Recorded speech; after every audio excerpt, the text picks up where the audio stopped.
सरकार दा 2-4 करोड़ रुपया ਜਿਹੜਾ ਇਹ ਸੜਕ ਤੇ ਪਿਆ ਆ ਉਹ ਬਿਲਕੁਲ ਖਤਮ ਹੋ ਗਿਆ।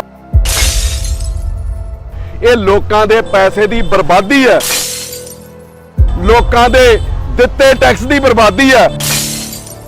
ਪ੍ਰਾਈਵੇਟ ਕੰਮਾਂ ਦੇ ਤੁਸੀਂ ਮਹੂਰਤ ਕਰਦੇ ਰਹਿੰਦੇ ਹੋ ਜਾ ਜਾ ਕੇ। ਸਾਥੀਓ, ਇਹ ਸ੍ਰੀ ਅੰਮ੍ਰਿਤਸਰ ਸਾਹਿਬ ਦਾ 100 ਫੁੱਟੀ ਰੋਡ ਹੈ ਤੇ ਬਹੁਤ ਮਸ਼ਹੂਰ ਸੜਕ ਹੈ। ਜੀਟੀ ਰੋਡ ਦੇ ਉੱਤੇ ਪੈਂਦੀ ਹੈ 100 ਫੁੱਟੀ ਤੇ ਬਹੁਤ ਪੁਰਾਣਾ ਇੱਥੇ ਮਤਲਬ ਸਾਰੀ ਇੰਡਸਟਰੀ ਹੈ ਜਿਹੜੀ ਇਸ ਏਰੀਆ ਦੇ ਵਿੱਚ ਸੀਗੀ। ਇੱਥੇ ਕੱਲ ਮੈਨੂੰ ਲੋਕਾਂ ਤੋਂ ਬਹੁਤ ਫੋਨ ਆਏ। ਅੱਜ ਮੈਂ ਸੀਨੀਅਰ ਡਿਪਟੀ ਮੇਅਰ ਨੇ ਰਮਨ ਬਖਸ਼ੀ ਜੀ ਉਹਨਾਂ ਨੂੰ ਰਿਕੁਐਸਟ ਕੀਤੀ ਕਿ ਤੁਸੀਂ ਵੀ ਆ ਕੇ ਵੇਖੋ ਇੱਥੇ ਹਾਲਾਤ ਕੀ ਬਣਾ ਦਿੱਤੇ ਦੋ ਮਹਿਕਮਿਆਂ ਨੇ ਰਲ ਕੇ, ਕਿ ਇਹ ਦੋ ਮਹਿਕਮਿਆਂ ਨੇ ਹਾਲਾਤ ਇਹ ਬਣਾਏ ਵੀ ਅੰਨੀ ਪੀਵੇ ਤੇ ਕੁੱਤੀ ਚੱਟੇ। ਆ ਸੜਕ ਕੱਲ 1:30 ਵਜੇ ਪਾਈ ਗਈ ਹੈ। 1:30 ਵਜੇ ਕੱਲ 18 ਤਰੀਕ ਨੂੰ ਸੜਕ ਪਾਈ ਜਾਂਦੀ ਹੈ ਔਰ 4 ਵਜੇ ਸੜਕ ਇੱਥੇ ਡਿੱਚ ਮਸ਼ੀਨ ਲਾ ਕੇ ਪੁੱਟ ਦਿੱਤੀ ਜਾਂਦੀ ਹੈ। ਜਿਹੜੇ ਨਾਲ ਮੈਂ ਤੁਹਾਨੂੰ ਸ਼ਾਰਟਸ ਅਜੇ ਵਿਖਾ ਦੂੰਗਾ। ਜਦੋਂ ਕੁਝ ਹਿੱਸਾ ਪੁੱਟਿਆ ਗਿਆ ਤੇ ਲੋਕਾਂ ਨੇ ਬਹੁਤ ਜ਼ਿਆਦਾ ਵਿਰੋਧ ਕੀਤਾ ਵੀ ਇਹ ਪੁੱਟਣੀ ਸੀਗੀ ਤੇ ਪਾਉਣੀ ਕਿਉਂ ਸੀਗੀ। ਇਸ ਤੇ ਪਹਿਲਾਂ ਹੀ ਤੁਸੀਂ ਕੰਮ ਕਰ ਲੈਂਦੇ। ਕੋਈ ਪਾਣੀ ਦੀ ਪਾਈਪਲਾਈਨ ਪੈਣੀ ਹੈ। ਜਦੋਂ ਮੈਂ ਅਧਿਕਾਰੀਆਂ ਨਾਲ ਗੱਲ ਕੀਤੀ ਤਾਂ ਆਂਦੇ ਜੀ ਅਜੇ ਹੋਰ ਪੁੱਟਣੀ ਹੈ, ਸਾਡਾ ਕੰਮ ਅਧੂਰਾ ਹੈ। ਫੇਰ ਜੇ ਤੁਸੀਂ ਪੁੱਟਣੀ ਸੀਗੀ ਤੇ ਇਹ ਸੜਕ ਜਿਹੜੀ ਇਹ ਪਾਈ ਕੋ ਗਈ ਇਹਦੀ ਵੇਟ ਕਰ ਲਈ ਜਾਂਦੀ। ਮੈਂ ਕਾਰਪੋਰੇਸ਼ਨ ਦੇ ਐਸਸੀ ਨੇ ਉਹਨਾਂ ਨੂੰ ਫੋਨ ਕੀਤਾ, ਦੋਵੇਂ ਐਸਸੀ ਨੇ। ਉਹ ਅੱਗੋਂ ਕਹਿੰਦੇ ਨੇ ਕਿ ਅਸੀਂ ਬਹੁਤ ਦਫਾ ਕੱਲ PWD ਜਿਨ੍ਹਾਂ ਨੇ ਸੜਕ ਪਾਈ ਹੈ ਉਹਨਾਂ ਨੂੰ ਬਹੁਤ ਦਫਾ ਕਿਹਾ ਕਿ ਸਾਡਾ ਜੇ ਕੰਮ ਚੱਲਣਾ ਹੈ ਇਹਦੇ ਉੱਤੇ ਸੜਕ ਨਾ ਪਾਈ ਜਾਵੇ। ਸਾਨੂੰ ਸਿਰਫ 4 ਘੰਟੇ ਦਾ ਸਮਾਂ ਦੇ ਦਿੱਤਾ ਜਾਵੇ ਕਿ ਅਸੀਂ ਆਪਣੀ ਪਾਈਪਲਾਈਨ ਪਾ ਲਈਏ ਤੇ ਉਸ ਤੋਂ ਬਾਅਦ ਤੁਸੀਂ ਉਹਦੇ ਉੱਤੇ ਸੜਕ ਪਾ ਲਿਓ। ਤੇ ਬੜੇ ਦੁੱਖ ਦੀ ਗੱਲ ਹੈ ਕਿ ਆਪਸੀ ਮਹਿਕਮਿਆਂ ਦੇ ਵਿੱਚ ਇਹਨਾਂ ਦਾ ਤਾਲਮੇਲ ਹੀ ਨਹੀਂ ਹੈਗਾ। ਉਹ ਇਹਨਾਂ ਨੂੰ ਅੱਗੋਂ ਕੀ ਕਹਿੰਦੇ ਨੇ ਕਿ ਤੁਸੀਂ ਆਪਣਾ ਕੰਮ ਕਰੋ, ਸਾਨੂੰ ਆਪਣਾ ਕੰਮ ਕਰਨ ਦਿਓ। ਫੇਰ ਮੈਂ ਫੋਨ ਕੀਤਾ PWD ਦੇ ਐਕਸੀਅਨ ਨੂੰ ਕਿ ਇਹ 1 ਸਾਲ ਪੁਰਾਣਾ ਕੰਮ ਸੀਗਾ। ਕਿਸੇ ਵਾਰਡ ਦੇ ਵਿੱਚ ਸੜਕ ਪੈਣੀ ਸੀਗੀ, ਇਸ ਚੱਲਦੀ ਸੜਕ ਦੇ ਉੱਤੇ ਤੁਸੀਂ ਲੁੱਕ ਕਿਉਂ ਪਾਈ, ਤੁਸੀਂ ਸੜਕ ਕਿਉਂ ਪਾਈ। ਤੇ ਉਹ ਅੱਗੋਂ ਮੈਨੂੰ ਜਵਾਬ ਦਿੰਦੇ ਨੇ ਕਿ ਲੋਕਾਂ ਦੇ ਸਾਨੂੰ ਬਹੁਤ ਸਾਰੇ ਫੋਨ ਆਏ।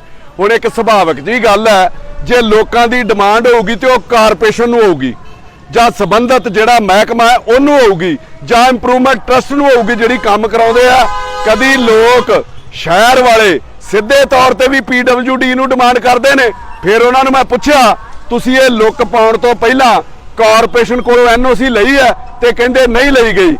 ਇੱਥੇ ਹਾਲਾਤ ਕੀ ਬਣਦੇ ਆ ਜੋ ਪਿਛਲੀਆਂ ਸਰਕਾਰਾਂ ਚੱਲਦੇ ਰਹੇ ਆ। ਜਦੋਂ MLA ਕੋਲ ਫੰਡ ਆਉਂਦਾ ਸੀ ਨਾ, ਉਹਨਾਂ ਦੀ ਮਰਜ਼ੀ ਦੇ ਮੁਤਾਬਕ ਜਿੱਥੇ ਜਿੱਥੇ ਉਹਨਾਂ ਦੇ ਅਫਸਰ ਝੇਤੇ ਲੱਗੇ ਹੁੰਦੇ ਸੀ ਜਿਸ ਮਹਿਕਮੇ ਦੇ ਵਿੱਚ, ਉਹ ਚਾਹਣ ਸਰਕਾਰ ਵੱਲੋਂ ਚਾਹੇ ਇੰਪਰੂਵਮੈਂਟ ਟਰਸਟ ਤੋਂ ਕੰਮ ਕਰਾ ਲੈਣ ਆਪਣੇ ਫੰਡਾਂ ਦਾ, ਉਹਨਾਂ ਦੇ ਅਫਸਰ ਜੇ ਝੇਤੇ ਕਾਰਪੋਰੇਸ਼ਨ ਦੇ ਵਿੱਚ ਲੱਗੇ ਹੋਣ ਤੇ ਉਥੋਂ ਕੰਮ ਕਰਾ ਸਕਦੇ ਨੇ। ਤੇ ਕਈਆਂ ਦੇ ਝੇਤੇ ਜਿਹੜੇ ਅਫਸਰ ਆ ਉਹ PWD ਦੇ ਵਿੱਚ ਲੱਗੇ ਹੁੰਦੇ ਸੀਗੇ, ਇਹ ਕੰਮ ਉਹਨਾਂ ਨੂੰ ਅਲਾਟ ਕਰ ਦਿੱਤਾ ਜਾਂਦਾ ਸੀਗਾ। ਮੈਂ ਵੀ ਸਪਸ਼ਟ ਕਰਨਾ ਚਾਹੁੰਦਾ ਕਿ ਕੰਮ ਜਿਹੜਾ ਅਲਾਟ ਹੋਇਆ ਸੀਗਾ ਇਹ ਸਰਕਾਰ ਬਣਨ ਤੋਂ ਪਹਿਲਾਂ ਹੋਇਆ ਸੀਗਾ, ਪਰ ਇਹਦੀ ਦੇਖ ਰੇਖ ਤੇ ਨਵੀਂ ਸਰਕਾਰ ਦੇ ਅੰਡਰ ਹੀ ਆਉਂਦੀ ਹੈ ਨਾ।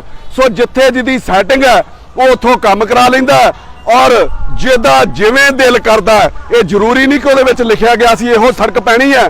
ਜਿੱਥੇ ਉਹਦਾ ਜੀ ਕਰਦਾ, ਜਿੱਥੇ ਉਹਨੂੰ ਸੌਖਾ ਲੱਗਦਾ, ਉੱਥੇ ਉਹ ਬਣੀ ਸੜਕ ਦੇ ਉੱਤੇ ਵੀ ਸੜਕ ਪਾ ਦਿੰਦੇ ਨੇ। ਇਹ ਲੋਕਾਂ ਦੇ ਪੈਸੇ ਦੀ ਬਰਬਾਦੀ ਹੈ, ਲੋਕਾਂ ਦੇ ਦਿੱਤੇ ਟੈਕਸ ਦੀ ਬਰਬਾਦੀ ਹੈ। ਫਿਰ ਮੈਂ ਉਹਨਾਂ ਨੂੰ ਪੁੱਛਿਆ ਕਿ ਬਰਸਾਤ ਦੇ ਦਿਨ ਚੱਲਦੇ ਨੇ, ਪਤਾ ਹੀ ਨਹੀਂ ਲੱਗਦਾ ਮੀਂਹ ਕਦੋਂ ਆ ਜਾਣਾ, ਤੇ ਤੁਸੀਂ ਬਰਸਾਤ ਦੇ ਵਿੱਚ ਅੱਗੋਂ ਪਿੱਛੋਂ ਤੇ ਦੁਨੀਆ ਮਰਦੀ ਰਹਿੰਦੀ, ਤੁਹਾਨੂੰ ਫੋਨ ਕਰਦੀ ਰਹਿੰਦੀ ਹੈ। ਇਹ ਬਰਸਾਤ ਦੇ ਦਿਨਾਂ ਦੇ ਵਿੱਚ ਤੁਸੀਂ ਇਹ ਸੜਕ ਕਿਉਂ ਪਾਈ। ਜੇ ਆਪਾਂ ਰੀਸਾਂ ਤੇ ਕਰਦੇ ਬਾਹਰਲੇ ਮੁਲਕਾਂ ਦੀਆਂ, ਉੱਥੇ ਤੇ ਹੁੰਦਾ ਕਿ ਜਦੋਂ ਕੋਈ ਕੰਮ ਜਾਰੀ ਹੋਣਾ ਸਾਰਾ ਹੀ ਇੱਕ ਪਲਾਨ ਬਣਾ ਲਿਆ ਜਾਂਦਾ, ਇੱਕ ਨਕਸ਼ਾ ਬਣਾ ਲਿਆ ਜਾਂਦਾ। ਜੋ ਕੁਝ ਵੀ ਹੋਣਾ ਇੱਕੋ ਵਾਰੀ ਕਰਕੇ ਤੇ ਫਿਰ ਉਹਦੇ ਉੱਤੇ ਕੰਪਲੀਟ ਕੀਤਾ ਜਾਂਦਾ। ਪਰ ਸਾਡੇ ਇੱਥੇ ਜਿਹੜਾ ਸਿਸਟਮ ਹੈ ਉਹ ਕਮਿਸ਼ਨਾਂ ਦੇ ਚੱਕਰ ਨੇ, ਬਿੱਲ ਬਣਾਉਣੇ ਹੁੰਦੇ ਨੇ ਤੇ ਉਸੇ ਚੱਕਰ ਦੇ ਵਿੱਚ ਇਹਨੂੰ ਡਿਵੈਲਪਮੈਂਟ ਦਾ ਨਾਂ ਦੇ ਦਿੱਤਾ ਜਾਂਦਾ। ਮੈਂ ਪੁੱਛਣਾ ਚਾਹੁੰਦਾ ਸਰਕਾਰ ਨੂੰ ਕਿ ਇਹ ਕਿਹੋ ਜਿਹਾ ਬਦਲਾਅ ਹੈ ਯਾਰ। ਤੁਸੀਂ ਕਮ ਸੇ ਕਮ ਅਫਸਰਾਂ ਨੂੰ ਇੰਨਾ ਖਿੱਚ ਹੀ ਨਹੀਂ ਸਕਦੇ, ਮਹਿਕਮਿਆਂ ਨੂੰ ਇਹ ਹਦਾਇਤਾਂ ਹੀ ਨਹੀਂ ਜਾਰੀ ਕਰ ਸਕਦੇ ਕਿ ਇੱਕ ਦੂਜੇ ਦੇ ਨਾਲ ਤਾਲਮੇਲ ਰੱਖਿਆ ਜਾਵੇ। ਹੁਣ ਦੁੱਖ ਜਿਹੜਾ ਸਭ ਤੋਂ ਵੱਡਾ ਕਿ ਸਾਡੇ ਸ਼ਹਿਰ ਦੇ ਇਹਨਾਂ ਦੋਵਾਂ ਮਹਿਕਮਿਆਂ ਦੇ ਮੰਤਰੀ, PWD ਦੇ ਤੇ ਲੋਕਲ ਗਵਰਨਮੈਂਟ ਦੇ ਮੰਤਰੀ, ਉਹ ਦੋਵੇਂ ਸ੍ਰੀ ਅੰਮ੍ਰਿਤਸਰ ਸਾਹਿਬ ਦੇ ਨੇ। ਮੈਂ ਉਹਨਾਂ ਨੂੰ ਵੀ ਇੱਕ ਗੱਲ ਕਹਿਣੀ ਚਾਹੁੰਦਾ ਕਿ ਤੁਹਾਨੂੰ ਲੋਕਾਂ ਦੇ ਕੰਮਾਂ ਨਾਲ ਕੋਈ ਮਤਲਬ ਨਹੀਂ, ਤੁਹਾਨੂੰ ਸਿਰਫ ਲੋਕਾਂ ਨੇ ਲੱਖਿਆ ਜਿਹੜੇ ਤੁਹਾਡੇ ਚੇਤੇ ਨੇ ਘਰਾਂ ਦੇ ਵਿੱਚ ਰੋਟੀਆਂ ਕਰਨ ਨੂੰ, ਬਾਹਰ ਗਨਮੈਨ ਖਲੋਤੇ ਰਹਿਣ ਤੇ ਅਫਸਰ ਆ ਕੇ ਖਲੋਤੇ ਰਹਿਣ ਤੇ ਤੁਹਾਡੇ ਚੇਤਿਆਂ ਦੀ ਟੌਰ ਬਣਦੀ ਰਵੇ। ਪ੍ਰਾਈਵੇਟ ਕੰਮਾਂ ਦੇ ਤੁਸੀਂ ਮਹੂਰਤ ਕਰਦੇ ਰਹਿੰਦੇ ਹੋ ਜਾ ਕੇ। ਇਸ ਸਰਕਾਰੀ ਕੰਮ ਦੇ ਉੱਤੇ ਕੱਲ ਦਾ ਇੰਨਾ ਰੌਲਾ ਪੈ ਰਿਹਾ, ਇੰਨਾ ਵੱਡਾ ਨੁਕਸਾਨ ਹੈ ਸ਼ਹਿਰ ਦਾ, ਤੇ ਤੁਸੀਂ ਲੋਕਾਂ ਨੇ ਦੋਵਾਂ ਮੰਤਰੀਆਂ ਨੇ ਇੱਥੇ ਆਉਣ ਦੀ ਜ਼ਹਿਮਤ ਵੀ ਨਹੀਂ ਉਠਾਈ। ਇੰਨਾ ਟਾਈਮ ਵੀ ਨਹੀਂ ਹੈਗਾ ਤੁਹਾਡੇ ਕੋਲ ਲੋਕਾਂ ਕੋਲੋਂ ਵੋਟਾਂ ਲੈਣੀਆਂ। ਇਹਨਾਂ ਲੋਕਾਂ ਨੇ ਤੁਹਾਨੂੰ ਸਿਹਰੇ ਪਾਏ ਨੇ, ਇਹਨਾਂ ਲੋਕਾਂ ਤੁਹਾਨੂੰ ਗੱਦੀਆਂ ਤੇ ਬਿਠਾਇਆ, ਔਰ ਇਹਦੇ ਬਦਲੇ ਤੁਹਾਡਾ ਇੱਥੇ ਹਾਜ਼ਰੀ ਭਰਨਾ ਤੇ ਜ਼ਰੂਰੀ ਹੈ, ਲੋਕਾਂ ਦਾ ਦੁੱਖ ਸੁੱਖ ਸੁਣਨਾ ਤੇ ਜ਼ਰੂਰੀ ਹੈ। ਜਦੋਂ ਨਹੀਂ ਆਏ ਫਿਰ ਅੱਜ ਮੈਂ ਫੋਨ ਕੀਤਾ ਐਸਸੀ ਕਾਰਪੋਰੇਸ਼ਨ ਨੂੰ, ਸ਼ਹਿਰ ਦੇ ਮੇਅਰ ਨੂੰ, ਸਾਡੇ ਨਾਲ ਸੀਨੀਅਰ ਡਿਪਟੀ ਮੇਅਰ ਆਏ ਨੇ, ਇਹਨਾਂ ਨੂੰ ਰਿਕੁਐਸਟ ਕੀਤੀ ਤੇ ਇਹਨਾਂ ਨੇ ਮੌਕਾ ਵੇਖਿਆ। ਮੈਂ ਇਹਨਾਂ ਸਾਰਿਆਂ ਨੂੰ ਇੱਕ ਰਿਕੁਐਸਟ ਕੀਤੀ ਹੈ ਕਿ ਆਹ ਦੇਖੋ ਸਾਰੀ ਸੜਕ ਪੁੱਟੀ ਗਈ ਹੈ, ਇਹ ਦੁਬਾਰਾ ਸੜਕ ਪੈਣ ਵਾਲੀ ਹੈ ਔਰ ਪਾਈਪਲਾਈਨ ਇਹਦੇ ਹੋਰ ਪੈਣੀ ਹੈ। ਇਹ 300-400 ਫੁੱਟ ਤੱਕ, ਮੇਰਾ ਖਿਆਲ 300-400 ਮੀਟਰ ਦਾ, ਅੱਧੇ ਕਿਲੋਮੀਟਰ ਦੇ ਕਰੀਬ ਜਿਹੜਾ ਟੋਟਾ ਬਣ ਜਾਂਦਾ ਵਾ। ਇੱਥੇ ਦੁਬਾਰਾ ਪਾਈਪਲਾਈਨ ਪੈਣੀ ਹੈ। ਜਿਹੜੇ ਵੀ ਠੇਕੇਦਾਰ ਨੇ ਪਾਈ ਹੈ ਉਹਦੇ ਕੋਲੋਂ ਇਹਦੀ ਭਰਪਾਈ ਜਾਂ ਇਹਦੀ ਪਾਈਪਲਾਈਨ ਪੈਣ ਤੋਂ ਬਾਅਦ ਰਿਪੇਅਰ ਕਰਾਈ ਜਾਵੇ। ਕਾਰਪੋਰੇਸ਼ਨ ਵੱਲੋਂ PWD ਨੂੰ ਲਿਖ ਕੇ ਭੇਜਿਆ ਜਾਵੇ ਕਿ ਉਨੀ ਦੇਰ ਉਹਦਾ ਬਿੱਲ ਕੰਪਲੀਟ ਨਹੀਂ ਬਣੂਗਾ ਜਿੰਨੀ ਦੇਰ ਤੱਕ ਇਹ ਸੜਕ ਰਿਪੇਅਰ ਨਹੀਂ ਹੋਊਗੀ। ਔਰ ਮੈਨੂੰ ਕਾਰਪੋਰੇਸ਼ਨ ਵਾਲਿਆਂ ਨੇ ਕਹਿ ਦਿੱਤਾ, ਬਖਸ਼ੀ ਸਾਹਿਬ ਨੇ ਵੀ ਗੱਲ ਕੀਤੀ ਹੈ ਕਿ ਉਨੀ ਦੇਰ ਵਾਕਿਆ ਹੀ ਉਹਨਾਂ ਦਾ ਬਿੱਲ ਨਹੀਂ ਬਣੂਗਾ ਜਿੰਨੀ ਦੇਰ ਤੱਕ ਇਹਦੀ ਰਿਪੇਅਰ ਨਹੀਂ ਕਰੂਗਾ।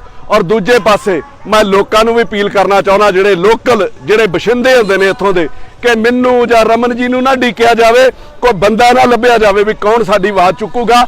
ਤੁਹਾਨੂੰ ਲੋਕਾਂ ਨੂੰ ਚਾਹੀਦਾ ਸੀਗਾ, ਸੋਸ਼ਲ ਮੀਡੀਆ ਐਡਾ ਸਟਰੋਂਗ ਪਲੇਟਫਾਰਮ ਹੈ, ਤੁਹਾਨੂੰ ਕੱਲ ਹੀ ਚਾਹੀਦਾ ਸੀਗਾ ਕਿ ਇੱਥੇ ਇਹਨੂੰ ਤੁਸੀਂ ਰੌਲਾ ਪਾਉਂਦੇ, ਆਪਣਾ ਪ੍ਰੋਟੈਸਟ ਜ਼ਾਹਰ ਕਰਦੇ, ਆਪਣਾ ਕੋਈ ਪ੍ਰਦਰਸ਼ਨ ਕਰਦੇ ਤੇ ਸੋਸ਼ਲ ਮੀਡੀਆ ਤੇ ਉਹ ਵਾਇਰਲ ਵੀ ਹੋ ਸਕਦਾ ਸੀਗਾ ਤੇ ਸਰਕਾਰ ਤੱਕ ਉਹ ਮੈਸੇਜ ਵੀ ਜਾ ਸਕਦਾ ਸੀਗਾ। ਸੋ ਆਪਣਾ ਫਰਜ਼ ਆਪਣੇ ਸ਼ਹਿਰ ਲਈ, ਆਪਣੇ ਮਹੱਲੇ ਲਈ, ਆਪਣੇ ਇਲਾਕੇ ਲਈ ਜ਼ਰੂਰ ਸਮਝਿਆ ਕਰੋ। ਔਰ ਮੈਂ ਸਰਕਾਰ ਨੂੰ ਵੀ ਇੱਕ ਗੱਲ ਕਹਿਣੀ ਚਾਹੁੰਦਾ ਕਿ ਇਹਨਾਂ ਠੱਗੀਆਂ ਤੋਂ, ਇਹਨਾਂ ਚੀਜ਼ਾਂ ਤੋਂ ਦੁਖੀ ਹੋ ਕੇ ਲੋਕਾਂ ਨੂੰ ਉਹਨਾਂ ਲਾਂਭੇ ਕੀਤਾ ਤੇ ਤੁਹਾਨੂੰ ਚੁਣਿਆ।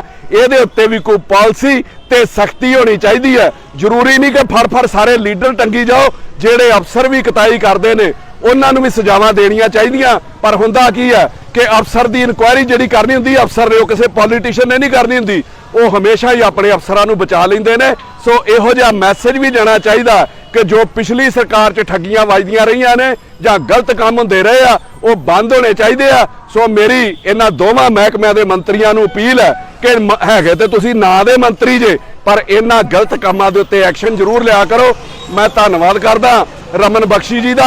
ਹੁਣ ਮੈਂ ਉਹਨਾਂ ਨੂੰ ਕਹੂੰਗਾ ਕਿ ਜੋ ਤੁਹਾਡੇ ਨਾਲ ਗੱਲਬਾਤ ਹੋਈ ਆ, ਜੋ ਸਾਡੀ ਡਿਮਾਂਡ ਹੈ ਪਬਲਿਕ ਦੀ, ਇਸ ਇਲਾਕੇ ਦੀ, ਤੁਸੀਂ ਉਹਦੇ ਨਾਲ ਸਹਿਮਤ ਹੋ ਔਰ ਤੁਸੀਂ ਉਹਦੇ ਉੱਤੇ ਐਕਸ਼ਨ ਲੈਣ ਲਈ ਸਾਨੂੰ ਆਸ ਹੈ ਕਿ ਉਹਦੇ ਉੱਤੇ ਤੁਸੀਂ ਐਕਸ਼ਨ ਲਓਗੇ। ਰਮਨ ਬਖਸ਼ੀ ਜੀ, ਅੱਜ ਜਿਹੜਾ ਇਹ ਮੁੱਦਾ 100 ਫੁੱਟੀ ਰੋਡ ਤੇ ਬਣਿਆ, ਇਹ ਸਾਰੇ ਸ਼ਹਿਰ ਦੀ ਤਰਾਸਦੀ ਆ, ਕਿਉਂਕਿ ਮਹਿਕਮਿਆਂ ਦੇ ਵਿੱਚ ਜਿਹੜਾ ਆਪਸੀ ਤਾਲਮੇਲ ਨਹੀਂ ਹੈਗਾ। ਉਹਦਾ ਕਾਰਨ ਆ ਵੀ ਇਹੋ ਜਿਹੀਆਂ ਚੀਜ਼ਾਂ ਬਣਦੀਆਂ ਆ। ਇਹੋ ਹੀ ਕਾਰਨ ਆ ਵੀ PWD ਦੀ ਜਿਹੜੀ ਇੱਕ ਤਰ੍ਹਾਂ ਨਾਲ ਬੁਰਸ਼ਾਗਰਦੀ ਕਹਿ ਲਓ, ਉਹਨੂੰ ਗੁੰਡਾਗਰਦੀ ਕਹਿ ਲਓ, ਜਿਹੜਾ ਸਾਡੇ ਮਹਿਕਮੇ ਤੋਂ NOC ਨਹੀਂ ਲਈ ਉਹਨਾਂ, ਜਿਹਦਾ ਅੱਜ ਨਤੀਜਾ ਆ ਵੀ ਸਰਕਾਰ ਦਾ 2-4 ਕਰੋੜ ਰੁਪਈਆ ਜਿਹੜਾ ਇਹ ਸੜਕ ਤੇ ਪਿਆ ਆ ਉਹ ਬਿਲਕੁਲ ਖਤਮ ਹੋ ਗਿਆ। ਮੈਂ ਸਮਝਦਾ ਜੇ ਉਹਨਾਂ NOC ਲਈ ਹੁੰਦੀ, ਕਿਉਂਕਿ ਜਿਸ ਤਰੀਕੇ ਨਾਲ ਸ਼ਹਿਰ 'ਚ ਡਿਵੈਲਪਮੈਂਟ ਚੱਲ ਰਹੀ ਆ, ਭਾਵੇਂ ਆ ਜਿਹੜਾ ਪਾਣੀ ਦੇ ਪਾਈਪ ਆ, ਜਿਹੜਾ 24 ਘੰਟੇ ਪਾਣੀ ਵਾਸਤੇ ਵਰਲਡ ਬੈਂਕ ਤੋਂ ਲੋਨ ਹੋ ਕੇ ਇਹ ਜਿਹੜਾ ਕੰਮ ਚੱਲ ਰਿਹਾ, ਉਹਦੇ ਪਾਈਪ ਆ, ਉਸ ਤੋਂ ਬਾਅਦ ਗੈਸ ਪਾਈਪ ਆ, ਕਈ ਹੋਰ ਤਰ੍ਹਾਂ ਦੇ ਪ੍ਰੋਜੈਕਟ ਆ ਤੇ ਜਿਹੜੇ ਜ਼ਮੀਨ ਦੇ ਥੱਲਿਓਂ ਚੱਲਣੇ ਹੁੰਦੇ ਆ। ਹੋ ਸਕਦਾ ਕਈ ਥਾਵਾਂ ਤੇ ਸੀਵਰ ਦੇ ਲਿੰਕ ਦੂਸਰੇ ਪਾਸੇ ਦੇਣੇ ਹੁੰਦੇ ਆ। ਉਸ ਕਰਕੇ ਜੇ ਕਿ ਹੋਰ ਮਹਿਕਮੇ ਨੇ ਕੰਮ ਕਰਨਾ ਹੁੰਦਾ, ਉਹਦੀ NOC ਲਈ ਜਾਂਦੀ ਆ, ਪਰ PWD ਨੇ ਜਿਹੜੀ NOC ਨਹੀਂ ਲਈ। ਮੈਂ ਸਮਝਦਾ ਬਹੁਤ ਜ਼ਿਆਦਾ ਘੋਰ ਅਪਰਾਧ ਹੈ।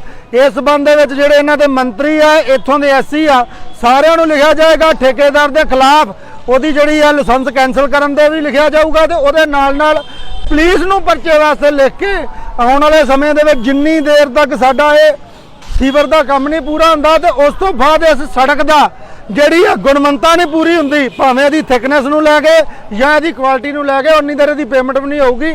ਮੈਂ ਮੰਨਾ ਜੀ ਦਾ, ਇਲਾਕੇ ਦੇ ਲੋਕਾਂ ਦਾ ਬਹੁਤ ਧੰਨਵਾਦੀ ਆ। ਜੇ ਇਸੇ ਤਰੀਕੇ ਹੀ ਲੋਕੀ ਜਾਗਰੂਕ ਹੋ ਜਾਣ, ਮੈਂ ਸਮਝਦਾ ਸਰਕਾਰ ਦਾ ਪੈਸਾ ਜਿਹੜਾ ਤੁਹਾਡੇ ਟੈਕਸਾਂ ਦੇ ਰੂਪ 'ਚ ਉਹਨਾਂ ਕੋਲ ਗਿਆ, ਆਉਣ ਵਾਲੇ ਸਮੇਂ ਦੇ ਵਿੱਚ ਕਾਫੀ ਬਚੂਗਾ ਤੇ ਅਸੀਂ ਡਿਵੈਲਪਮੈਂਟ ਵੀ ਬਹੁਤ ਵਧੀਆ ਕਰਾ ਲਾਂਗੇ। ਧੰਨਵਾਦ।